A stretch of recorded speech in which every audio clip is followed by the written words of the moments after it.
30-year-old Hope Melton was driving her car on a deserted country road on December 26, 2011, when she felt someone was following her.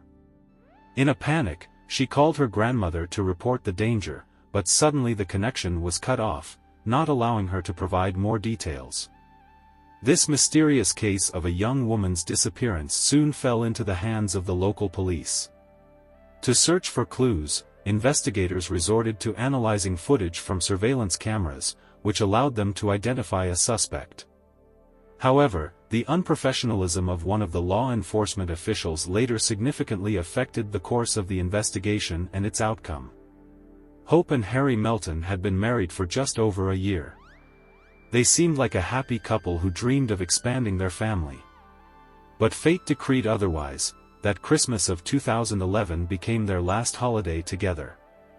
On that fateful day, December 26, Hope went to visit her grandmother, who lived about 30 miles from her home. She planned to arrive just in time for lunch, but instead her relative received an alarming call on her cell phone. On the other end of the line was Hope. In an excited, fearful voice, she begged for help, saying someone was chasing her. But suddenly the conversation was cut short. Without wasting a minute, Hope's mother and grandmother got into the car and rushed to search for her.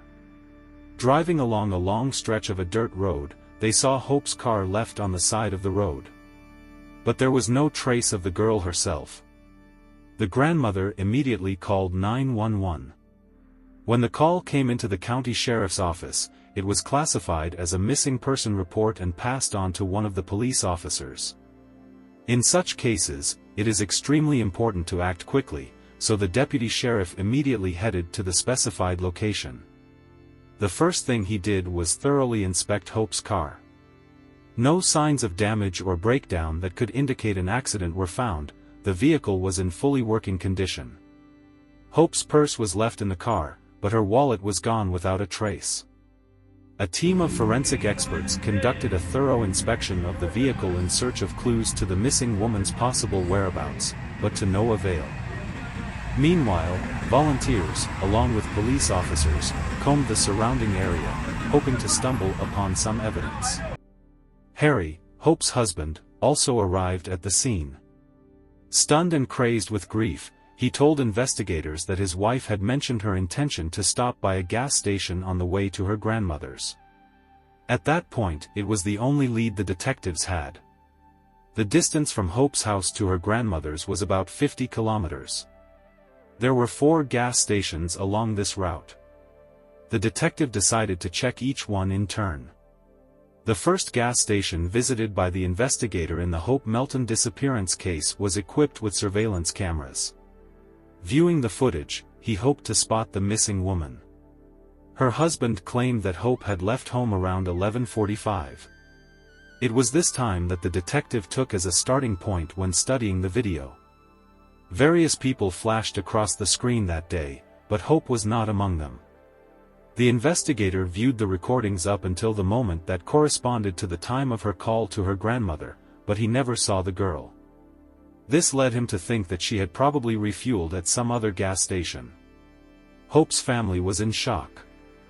They desperately sought at least some plausible explanation for her disappearance. Relatives cherished the faint hope that perhaps the car had gotten stuck somewhere in the mud, forcing Hope to go out in search of help. Or that someone had picked her up on the road and taken her to a safe place. They sincerely believed that Hope was all right and would soon return home. Meanwhile, the detective in charge of the investigation went to the next gas station, located 15 kilometers from where Hope's abandoned car was found. This gas station was also equipped with a surveillance system that could be useful in solving the case. Upon arriving at the gas station, the investigator immediately went to the manager to report the search for the missing woman. When the detective described Hope's appearance and named the make and model of her car, the gas station manager recalled that he might have seen a similar person around noon. The outdoor surveillance cameras left no doubt. Hope Melton had indeed refueled here shortly before her disappearance. The footage shows her filling up her car's tank, and apparently nothing was bothering her at the time. Another camera captured a man holding the door open for Hope to enter. After paying for the fuel, she left and headed for her car. The footage showed that the woman was in a good mood and looked quite happy. Watching the recording again, the detective paid attention not so much to Hope herself, but to the stranger in the white cap who entered the store after her. The surveillance cameras recorded this man looking back at Hope as she paid for gas, and then he went outside. The investigator closely watched the actions of the suspicious person. The man in the white cap paid at the checkout and also left the premises. Unfortunately, the video did not reveal any details that would help establish his identity. The detective again immersed himself in studying the camera footage, hoping to at least catch a glimpse of the stranger's vehicle. In one of the clips, Hope could be seen heading to the gas station store to pay for the fuel.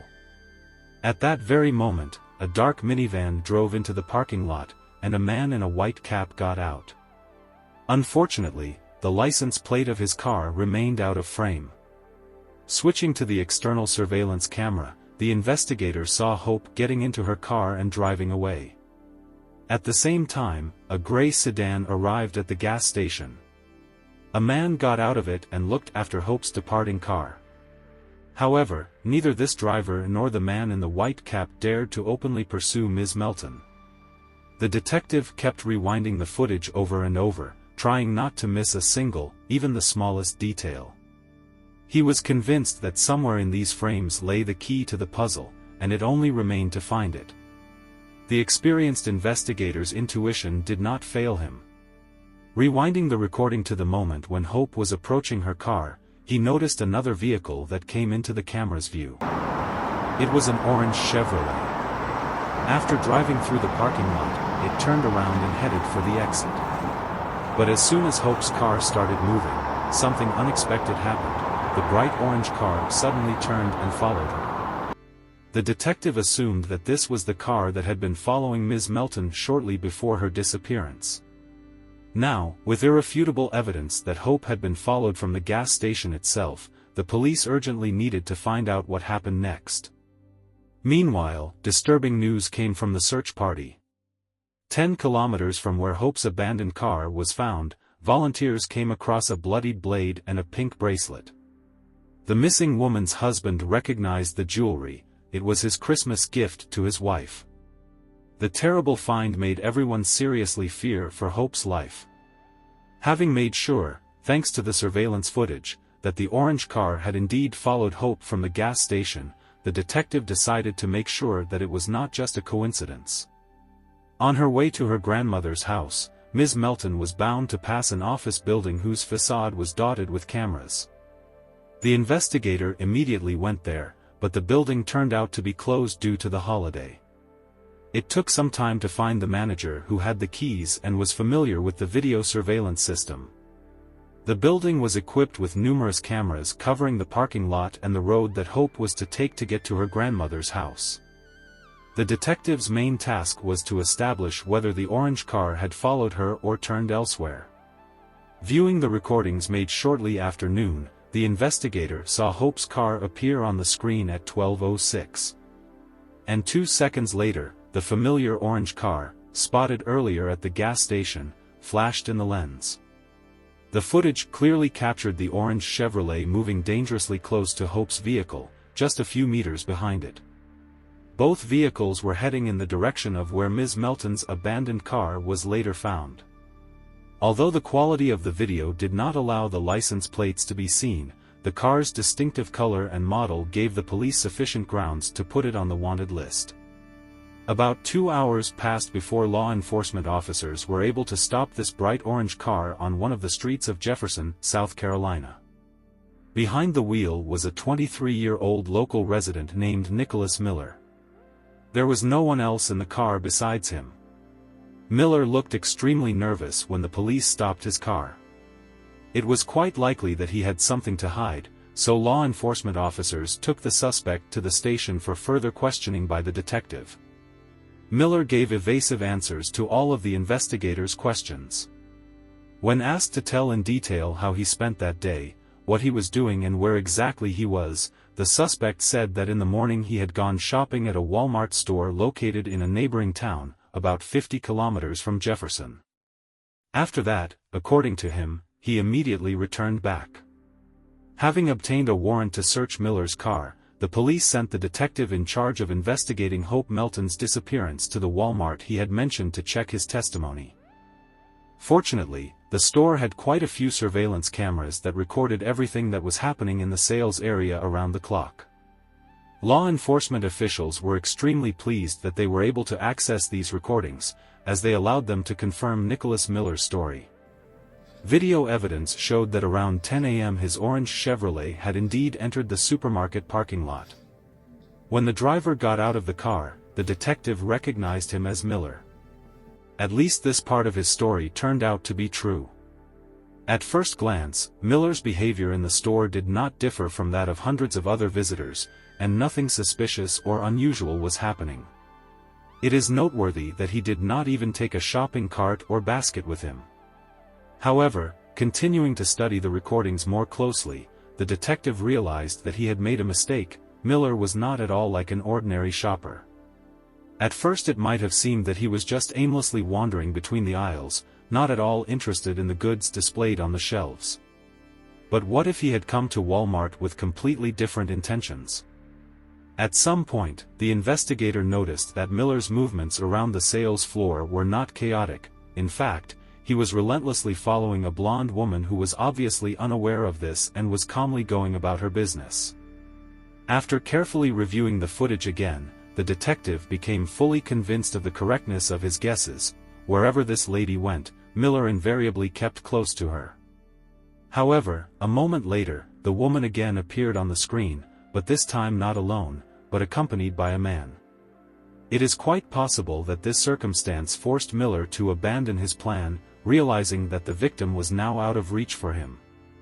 When a few minutes later the couple left Walmart, the investigator thought that the stranger was terribly lucky to be in the store not alone. The presence of a companion probably saved her from trouble. A few minutes later, the cameras recorded Miller himself leaving the supermarket. The footage shows that he is upset about something, apparently because the potential prey slipped out of his hands. At this stage of the investigation, the detective could only assume that after the unsuccessful hunting outing, Miller headed back to Jefferson, where he later met Hope at the gas station. When the police finally got a warrant to search the suspect's car, evidence emerged that something terrible had happened to Ms. Melton. Upon carefully examining the interior and trunk of the car, criminologists found drops of blood on the passenger side door and on the front bumper. And Hope's wallet was also found in the car. Now, armed with new evidence, authorities decided to interrogate the detainee again. And here it is important to mention one detail: this interrogation was conducted by none other than Chester County Sheriff Sam Parker. Please remember this name, it will play an important role in this story. Initially, during his conversation with the investigator, Nicholas Miller denied any involvement in Hope Melton's disappearance. But after he was told about the discovered evidence, he finally admitted his guilt and agreed to show where he had hidden the victim's body. Miller led the investigators to a remote farm located 20 kilometers from where Hope's car was found. Her body lay on the ground, naked and lifeless, face to the sky. It was a truly horrific sight. When asked about the motives for his act, Miller could not give any answer. The victim's family was informed about the terrible find. The tragedy that befell Hope drastically changed the lives of all who knew and loved her. Now the police could finally reconstruct the course of events that led to Ms. Melton's death. Investigators found out that shortly before the crime, Miller had broken up with his girlfriend. Law enforcement officials suggested that this could have triggered a nervous breakdown in the suspect, although we will never know for sure. While at the gas station, Miller saw Hope filling up her car's tank with fuel. And it was at this fatal moment that he decided to start his pursuit. She had just had a wonderful Christmas celebration with her family and was now eagerly awaiting a meeting with her grandmother, not even suspecting that someone was closely watching her every move. As soon as both cars found themselves on a deserted country road, Hope sensed danger and called her grandmother. Miller admitted that he had forced her to pull over to the side of the road, forcibly dragged her out of the car, and shoved her into his car. The kidnapper took the captive to the woods, tore off all her clothes, and, I think you can guess what happened next. After committing the crime, Miller tried to cover his tracks. He moved Hope to another location, a remote farm, where he beat the unfortunate woman to death with a baseball bat, which was later found by law enforcement. Police brought several serious charges against Nicholas Miller at once. And on the eve of the court hearing, additional evidence was provided by the suspect's ex-girlfriend. The photographs she took clearly show Miller stalking her in his orange Chevrolet just hours before Hope Melton was abducted. Now it is worth telling in more detail about Chester County Sheriff Sam Parker. As mentioned earlier, this person plays a significant role in this story. The fact is that Parker was fired from the police service, and now I will explain why. According to the official version, he showed special treatment to prisoners, appropriated property belonging to the sheriff's office, and used it for his own purposes. In addition, Parker distributed police uniforms, badges, and weapons to civilians. He allowed 2 prisoners to sleep and live outside the prison walls in exchange for doing work on his private property. Parker gave them the opportunity to spend the night in the armory, where the inmates had unhindered access to the internet, phones, and an unlimited number of visitors without any supervision by law enforcement officers. Prosecutors also argued that Parker indulged one of the inmates, allowing him to consume alcoholic beverages and meet with women. Inmates were allowed to move freely around the city, go to stores, and eat at restaurants. In return, they allegedly performed repair work in the sheriff's house and looked after his personal property. However, as they say, no matter how long the rope is, there will be an end. Eventually, all these outrages brought Parker to the dock. During the trial against him, Michael Lee, who was serving a 15-year sentence for arson, testified. The former prisoner gave incriminating testimony against the ex-sheriff. While behind bars at the Chester County Jail, Lee managed to equip his cell with a plasma TV, refrigerator, and new mattress. He purchased all these items with his own money, or rather, with money sent to him by relatives. At the hearing, Lee told the jury that he had lunch with the sheriff's assistant, and he was allowed to buy and wear civilian clothes instead of a prison uniform. The witness also reported that he worked at one of the county's impound lots, where he had free access to the internet, phones, and social media accounts. Later, Lee moved out of his cell altogether and into the sheriff's armory. There he spent time with a woman and even organized a party to celebrate his birthday, treating guests to steaks and alcoholic beverages. Just imagine, an inmate throws a party right in the office of the head of the local police. Pretty funny, isn't it? Please share your thoughts on this in the comments. During his testimony, Lee noted that he had become very close to Parker. He worked at the sheriff's house, accompanied him to church, and even gave gifts to his boss's daughter. In 2014, the former sheriff was found guilty on 5 counts of negligent treatment of official duties, 2 episodes of supplying contraband to inmates, and 1 fact of embezzlement. Parker was sentenced to 2 years in prison with the right to early release. After the verdict was announced, the defendant publicly apologized to his family for putting his relatives in an awkward position. He also asked for forgiveness from his fellow law enforcement officers. I think you have already guessed where I am going with this story. As mentioned earlier, it was Sheriff Sam Parker who conducted the interrogation of Miller, during which he confessed to the crime and indicated where he had hidden Hope Melton's body. Miller was facing the death penalty, but because of Parker's actions, the prosecutor's office lost the opportunity to insist on such a punishment. The fact is that during the interrogation, the sheriff promised the suspect, if he sincerely confesses to the crime and tells what happened to Hope Melton, he will not face capital punishment. Of course, Parker had no authority to make such promises. However, Miller believed him and gave confessional testimony. With such a reckless act, the sheriff completely discredited the case. Legally, Miller's confession had no force, as it was obtained by deception. In March 2015, 27-year-old Nicholas Miller officially pleaded guilty to all charges. The court sentenced him to life imprisonment without the right to parole. At first, Hope Melton's family was extremely outraged and angry at the former sheriff, who had been convicted of corruption a year earlier and whose actions had nearly destroyed the entire case. Elizabeth, the victim's mother, noted that they were very disappointed with the court's decision and had hoped that Miller would be sentenced to death. However, to this day, Hope's family has not received any apologies from Parker. Thank you for watching this story. Write your thoughts about it in the comments. Don't miss the future videos, subscribe and like the channel. Take care of yourself and people you love.